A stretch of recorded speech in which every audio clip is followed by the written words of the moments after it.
రైతు ఈ నేల మీద నాగలి పట్టాకే నాగరికత మొదలైంది. అంత ప్రాచీన చరిత్ర రైతుది. మీలో ఎవరికైనా ఒక బియ్యపు కింద తయారవటానికి ఎన్ని రోజులు పడుతుందో తెలుసా? తెలీదు. 120 రోజులు. 120 రోజులు ఒక రైతు తన చెమటని మట్టితో కలిపి పండించే గింజ కలిస్తేనే మనం తినే అన్నం ముద్దవుతుంది. అది తెలుసుకోండి. మెతుకు కింద పడితే కళ్ళకద్దుకునే దేశం. ఆ మెతుకులు పండించే రైతుని నిర్లక్ష్యం చేస్తుంటే ఇంకెవరికి చెప్పుకోవాలి సార్? ఎవరైనా అన్నం పెడితే అన్నదాత సుఖీభవ అంటాం.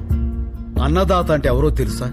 వండినవాడో వడ్డించినవాడో కాదు, పండించినవాడు. వ్యవసాయానికి మించిన సాయం ఆ దేవుడు కూడా చేయలేడు. సెల్ ఫోన్ లేకపోయినా మనం బతకగలం, టీవీ లేకపోయినా బతకగలం, ఏసీ లేకపోయినా బతకగలం. కానీ అవి తయారు చేసేవాడు కోటీశ్వరుడు. కానీ అన్నం లేకుండా మనం బతకలేం. అది పండించే రైతు మాత్రం ఎప్పటికీ పేదవాడు.